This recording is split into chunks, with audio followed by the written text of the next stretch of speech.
Hello everyone and welcome to another ETAP webinar on FlickerMeter.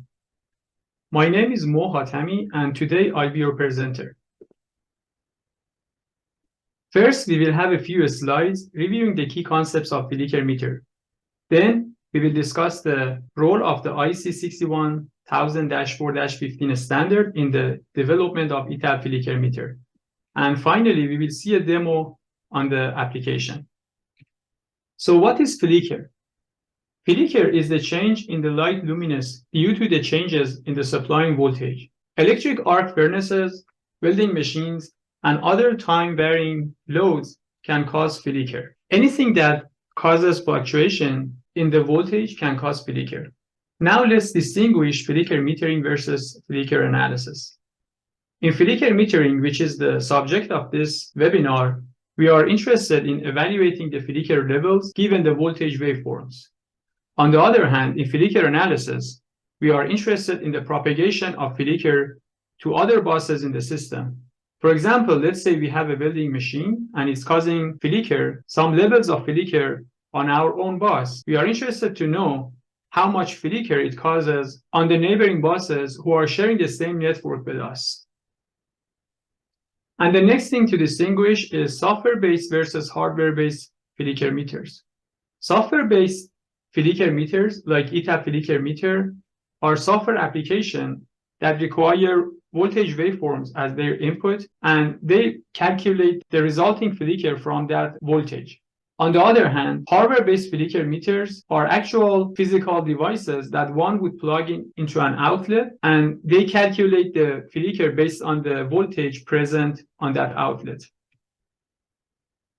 The IC 61000-4-15 standard, that from now on we can refer to as the IC standard or the standard, it characterizes a flicker model to calculate the flicker out of the given input voltage. It defines a series of signal processing and statistical functions through which we can calculate three flicker quantities. The first one is instantaneous flicker sensation. As the name suggests, it shows the changes of flicker over time. If you have 10 minutes of data, you would have 10 minutes of instantaneous flicker sensation. The next index, which is very important, is the short-term flicker index, also known as PSD.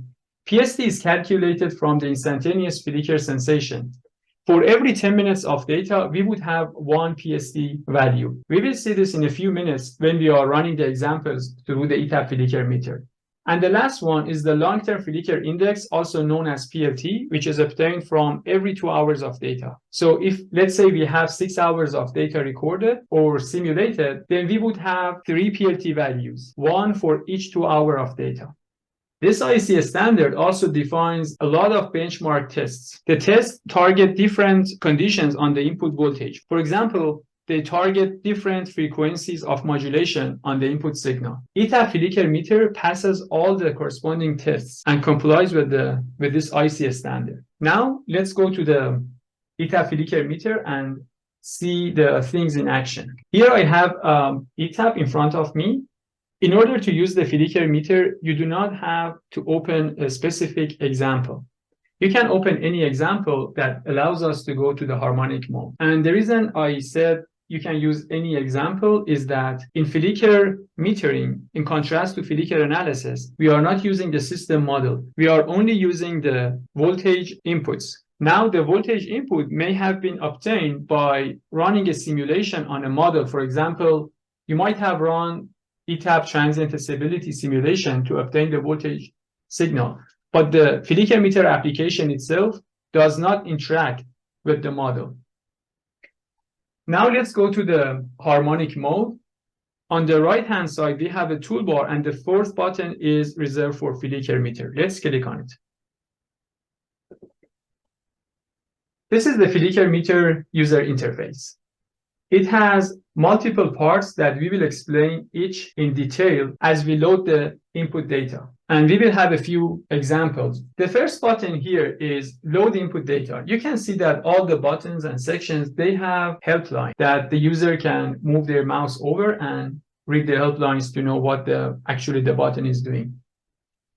Prior to loading the data, we need to look at the two other buttons here to get familiar with the settings and also to know how the input file format should look like. So let me move to the second button. This one opens a sample data. Let me click on it. It may take a few seconds to load the data because this is a relatively large data. We have 10 minutes of data here, which is sampled at the rate of 4,000 hertz or 4,000 samples per second. So here we will have 2.4 million data points. So allow the text editor of your Windows, whatever the default application here, Notepad is, to take its time and to load the data.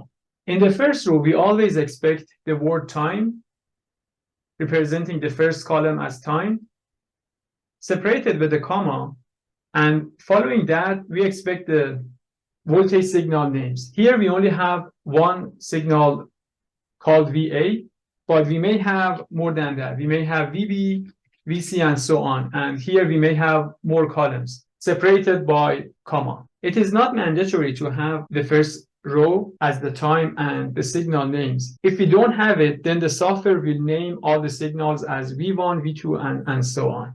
If you scroll all the way down to the end of the file, we will see that we have 600 seconds of data or 10 minutes of data. This is the minimum amount of data that the FlickerMeter requires to calculate PSD values. Let me close the sample file. Next, let's take a look at the settings. In the settings window, we have multiple parts. The first two are related to the system under study. We need to specify if the system is 60 Hertz or 50 Hertz, because according to the IC standard, different parameters are used for the FlickerMeter when we are dealing with 50 Hertz systems or 60 Hertz system, same for the 120 and 230 volt systems. So the user needs to specify these values prior to loading the input data. The third option is the delimiter. In the file that I just showed as the sample file, we had comma as the delimiter, but you may also have semicolon and a space as the delimiter separating the values in your file. So for now, I just leave it as comma because the file that I'm going to load in a few seconds, it is delimited by comma. The next one is input type. The user needs to specify if the input is a waveform or an RMS signal. And by that, I mean if the input signal is a sinusoidal signal or it's just the RMS out of the instantaneous sinusoidal signal. If we make a wrong choice here, the results will be completely wrong. So the user needs to specify this type correctly. And the next option that we will discuss in more details is resampling. We will have an example to discuss this resampling in further detail. But for now, let's just leave it unchecked. So without making any changes here, I just click OK. And now let's load an input file. For the first example, let's just import this file, which has 3 signals, each with 10 minutes of data. And they are sampled at the rate of 4,000 Hertz. So here we see that the application was loading the file. It was very quick, so I couldn't explain the progress bar and the percentage as it was loading. But when loading a larger file, we can see the progress bar, and I can explain it in more details. So now let's discuss the different parts of the UI. Here on top left, we have a section called Data Statistics.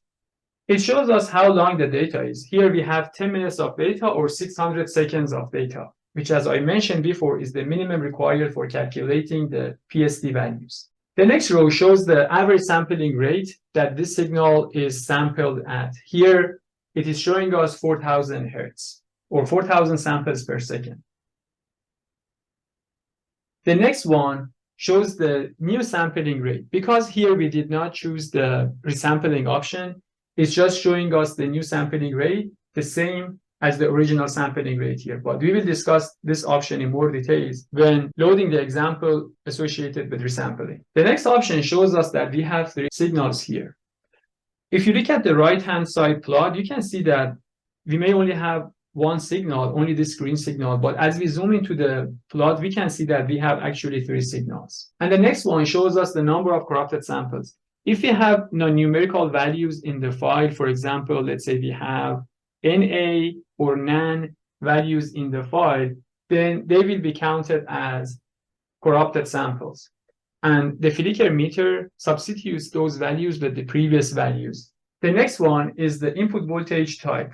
So this is not something that we have got from the input file. Rather, this is something that we have selected in the settings. Here, we have selected waveform, and here, this is just the courtesy information that we have selected this option because this hugely impacts the calculation. Next, let's move to the plot section. And at the moment, we only see a green signal here. We may think that we only have one signal, but let's zoom into the plot and see other plots as well. So I hold the Alt key and drag the left click of mouse. Let's do it one more time. So now we are starting to see that we have actually 3 signals here. So now it's clear that we have these 3 signals. They are the same signal, just shifted by 120 degrees and minus 120 degrees. In order to inspect the signals, we can just pan the graph by holding the mouse left key. Also, we can hold the mouse right click and move up and down for zoom in and zoom out. We can also do it for left and right for zooming. These are the different options that we have for zooming. If you right click and then click on help, you would see a complete set of helps that we have for this plot. You can zoom even further and see the actual data points that we have here. The reason that we have this plot embedded in FlickerMeter is that prior to running the application, we can examine our signals. We can make sure that they do not have undesirable values on them. Now let me zoom to fit data one more time. This signal is actually a test case defined by the IC 61000-4-15 standard. It is an amplitude modulated signal, and the expected flicker value of this signal is 1. Now let's move to the flicker calculation section. Here we have a table, we have a data grid. The first column is automatically numbered with 1, 2, 3, and so on, as many signals as we have in the file. The second column is showing the signal names. Here we have, for example, bus 1, bus 2, bus 3, and so on. As I mentioned before, if the first row of the file does not include the signal names, then FlickerMeter will automatically name signals here as V1, V2, and V3, and so on. The third column is providing checkboxes for either selecting or unselecting the instantaneous flicker for a specific signal. For example, you may be only interested in instantaneous flicker for bus 2, but not for bus 1 and bus 3. Also, you might be interested in PSD values for all signals. And we can see that there are some check all boxes here that if you check and uncheck, it will check all the boxes and uncheck all the boxes for us. Same thing goes for PLT values. We might be only interested in the PLT for bus 1. Of course, for this example, because we only have 10 minutes of data, we cannot calculate any PLT values. And for PLT values, as I mentioned, we need at least 2 hours of data. And now, prior to running the FlickerMeter, let's also take a look at the other options that we have on the UI. Here on the bottom left, we have the status. At the moment, it's showing ready. While loading an input file, it changes to first preparing and then to loading. And while running the application, it will change to running. So we will see this in more details when we are running a large example, because it takes more time for this application to process, and the status would not change as fast as it changed for this example. Also, we have the input file path here. If we click on this file, it will launch the folder that contains our input file. This folder will also be used for saving the results of FlickerMeter. Now let me close it. Here on right, on the same status bar, we have this progress bar. At the moment, it's just empty because the file is loaded completely. We will also look at this one while loading a large file. And here we have 3 buttons. The first one is the help button. If we click on it, it will take us to the ETAP user guide section corresponding to FlickerMeter. This user guide provides complete explanation about the software and about the results interpretation, the different errors or warnings that we may encounter while loading and running the FlickerMeter. So for any of these errors, you can just refer to the user guide and read the explanation as to why we are getting this error. The next button that is grayed out at the moment is cancel because we are not currently doing any operation. But while loading the files or running FlickerMeter, we can use this cancel button to abort the operation. And the last button here is the run button that we use to run FlickerMeter after loading the input file. So let me click on this. We encounter a warning here. This is not an error message. It's a warning as it has the yellow sign here. It's telling us that because we have selected the instantaneous flicker checkbox here, instantaneous flicker results are large signals that they occupy a lot of space on disk. And it's asking us, are you sure you want to write the instantaneous flicker on disk? And in a lot of situations, we are only interested in the PSD values. And we should not really calculate the instantaneous flicker and write them to file if we are not interested in. So for now, let me cancel the operation, uncheck the instantaneous flicker for bus 2, and run the application again. The status here is changed to running, as we can see. Now it showed ready as the simulation is complete. And we have this output file here. The name of the output file is the same as the name of the input file, followed by PSD and results. If we are running for PLT indices, then this PSD would be changed to PLT. We will see that in a few minutes. Let me open this file so we can explain what we are expecting in the output of FlickerMeter. In this XLSX file, here on top, we have a report of the case. It's showing us where the data is loaded from. Also, it's showing the file name, the nominal voltage and frequency that we have selected in the setting page, and the input type. These are informative values that the application is letting us know, even in the output file, to make sure that we have not selected wrong values. Also, here we have the sampling rate and the data duration. In the second part of the file, we have the PSD results. For this case, because we only loaded 10 minutes of data, we only get one value per signal. FlickerMeter has calculated the value as 0.97. As I mentioned before, for this signal, we expect the value of 1 plus minus 5%. So we expect the flicker to be between 0.95 and 1.05. Now let's close this output file and take a look at other examples. This time, we would like to load a larger file which contains 2 hours of data. This enables us to calculate PLT index as it requires a minimum of 2 hours of data. This file is around 1 gigabyte and we will see how fast FlickerMeter will load this input file. So again, let's check the settings. The settings are the same for the second file that we are going to open, so we would not change anything here. We click OK. We click on the load input file, and this time we select this 3 signals 2 hour data. Here the status is changed to preparing. Preparing happens prior to loading the file.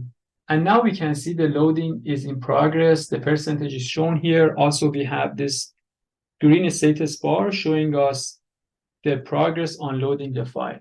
When the loading is complete, the application will plot the signals. And we can again examine our signals to make sure that they are correct. These 3 signals are also generated according to the IC standard.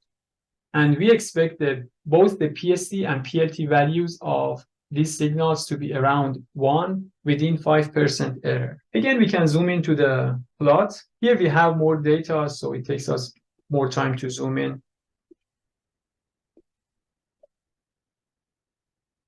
You can see that even though we have a very large file here, the plot section is very fast responsive, and we can zoom in, zoom out in different portions very, very fast. So this time, let's also select all the PLT values. This time, because we have 2 hours of data, we should expect 12 PSD values, one for each 10 minutes of data, and one PLT value for the entire 2 hours of data for each signal. So let's run the application.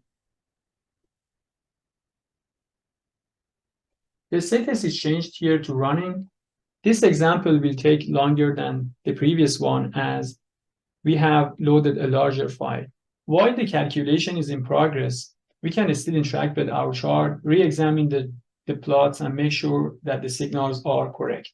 Now 2 output files are created, one PSD and one PLT file. Again, we can see here that the PSD file name starts with the input file name, which was 3 signals, 2 hours, followed by PSD and result. Same thing goes for PLT file.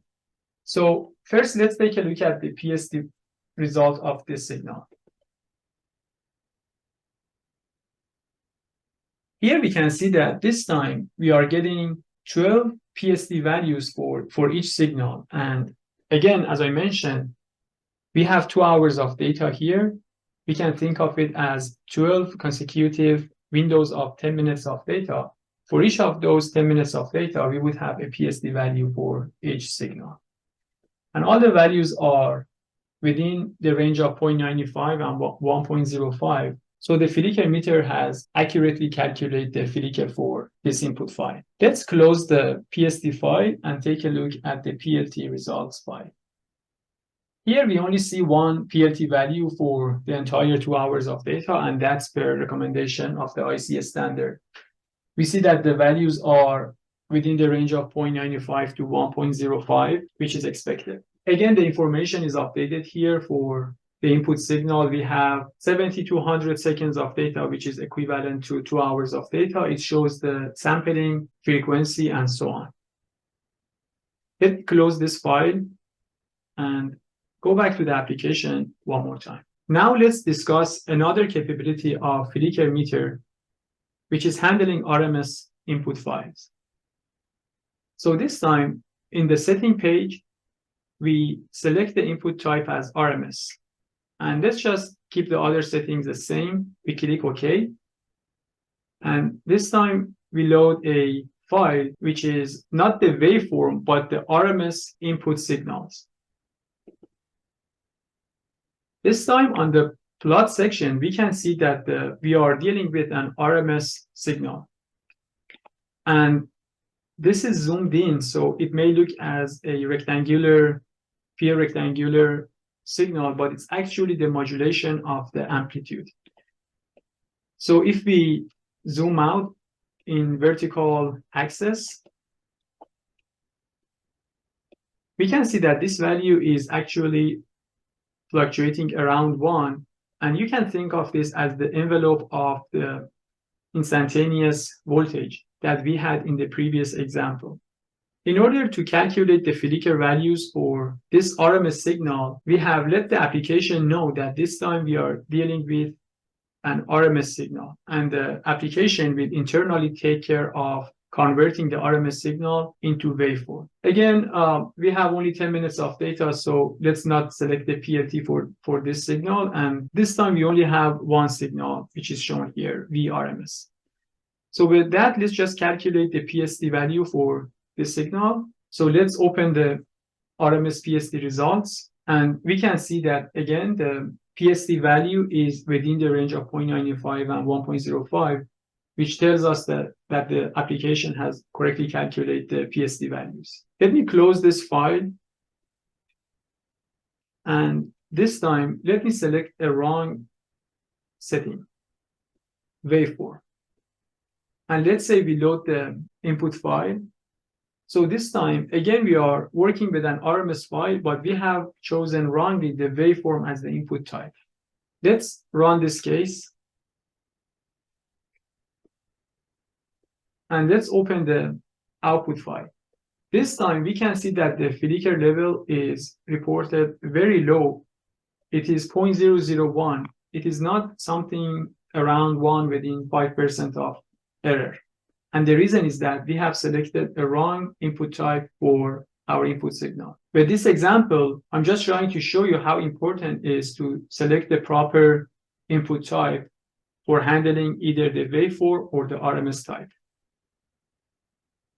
Let's close this output file and go back to the application. Now with another example, let me show you the feature that is recently added to FlickerMeter, and that is handling Comtrade files.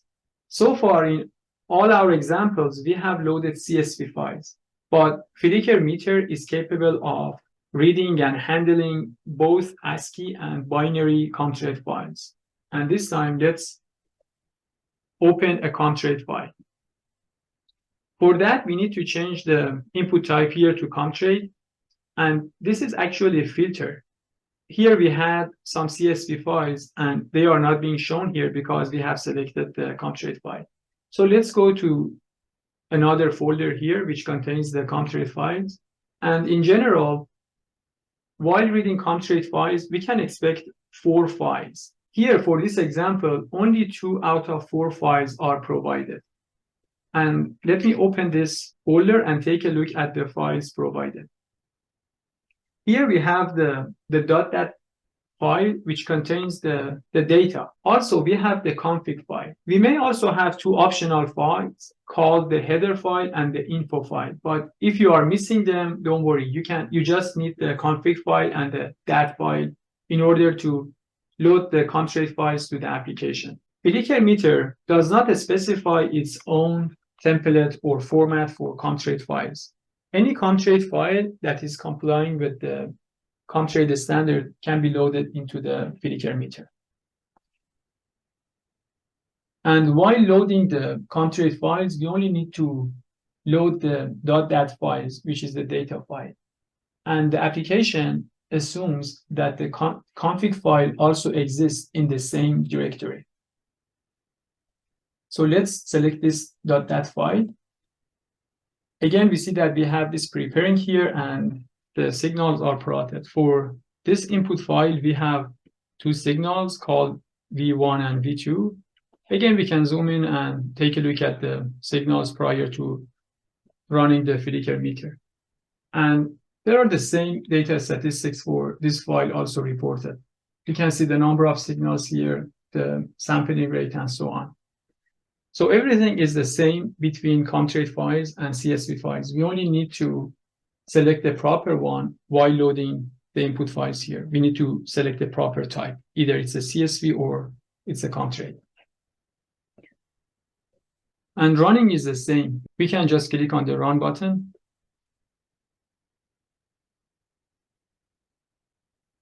And now it has calculated the PSD results for this file.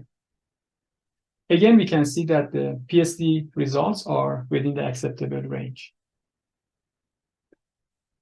Now let's close this output file. The next capability of FlickerMeter that I would like to show is resampling.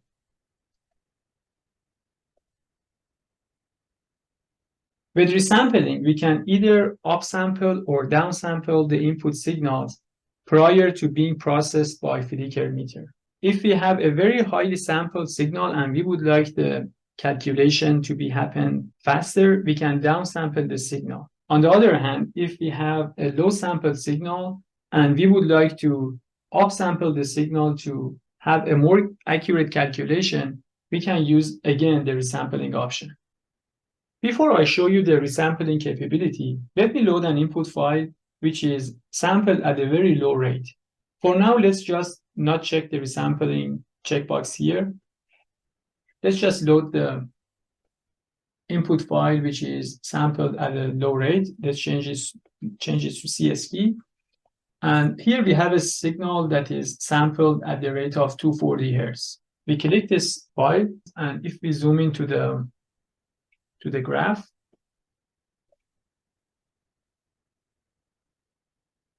we can see that the signal is actually very low sampled. Now, let's say we would like to upsample this signal for more accurate Flicker results. So what we would need to do is that we can click on the setting page, enable resampling, Now we have two options. We can either determine the final sampling rate. For example, the file that we loaded, the signals have a sampling rate of 240 Hertz. Let's say we would like them to have a new sampling rate of 2000 Hertz. So we would click on the first option, first radio button here, new frequency, and then we specify the value. Either it's 4000 Hertz or it's 2000 Hertz. We can specify here. The second option that we would have is ratio. We can click on this ratio here and we can specify that I would like to increase the sampling rate of this signal by a factor of 10 or any integer number. I would like to, for example, increase it by a factor of 12. The ratio box also accepts two other formats of data or ratio. We can also specify decimal values. For example, you can say, I would like to increase the ratio by a factor of 4.5. Of course, we should make some meaningful ratio values here. I'm just showing them for demoing the capabilities here. Another format that it accepts is using the divide operator. For example, you can say that I would like the ratio to be 8 divided by 3, for example. And the editor is smart enough not allowing you to use, for example, another divide operator here. At the moment, I'm pressing the divide button, but it's not taking any. So in summary, you can provide either decimal or fractional ratios here. And depending if you are upsampling or downsampling the signal, you would use a larger or lower than 1 value here. If we are upsampling, then our values would be larger than 1, either in decimal or in fractional form. On the other hand, if we are downsampling, our ratios can be, again, decimals smaller than 1 or fractional values smaller than 1. For this example, let's just select the new frequency and let's input 2000 here. Let's click OK. So let's select this low sample file one more time. And let's zoom into the signals.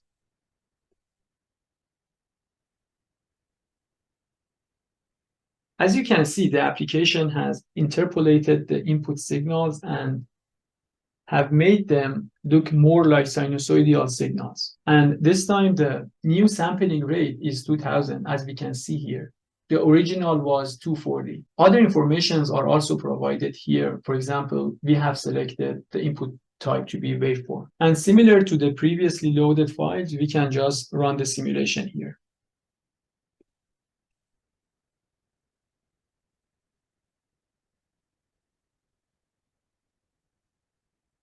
Let's open this file, and we can see here that the sampling rate has been 2000.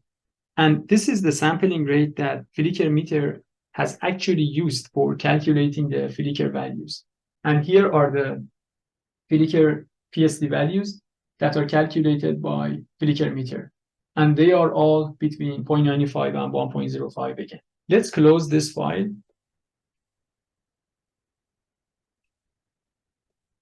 And one last thing I would like to show you is how FlickerMeter handles extra large files.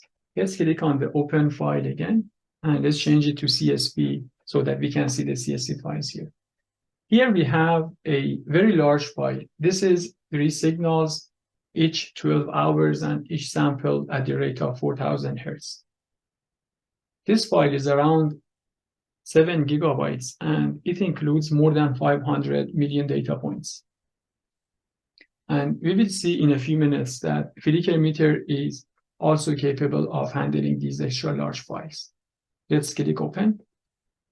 Of course, this time it takes more time to process and load the file. Also, it will take more time to run the simulation on this file.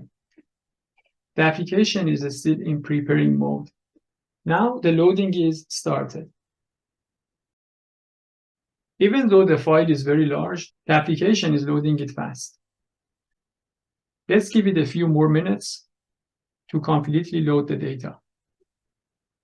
All right, the input file is loaded. We can see that we have 43,200 seconds of data, which is equivalent to 12 hours. And even though the file is very large, still we can interact with the chart. Let's zoom into the file and see. Again, this is more than 500 million data points, and the chart is still pretty fast responsive.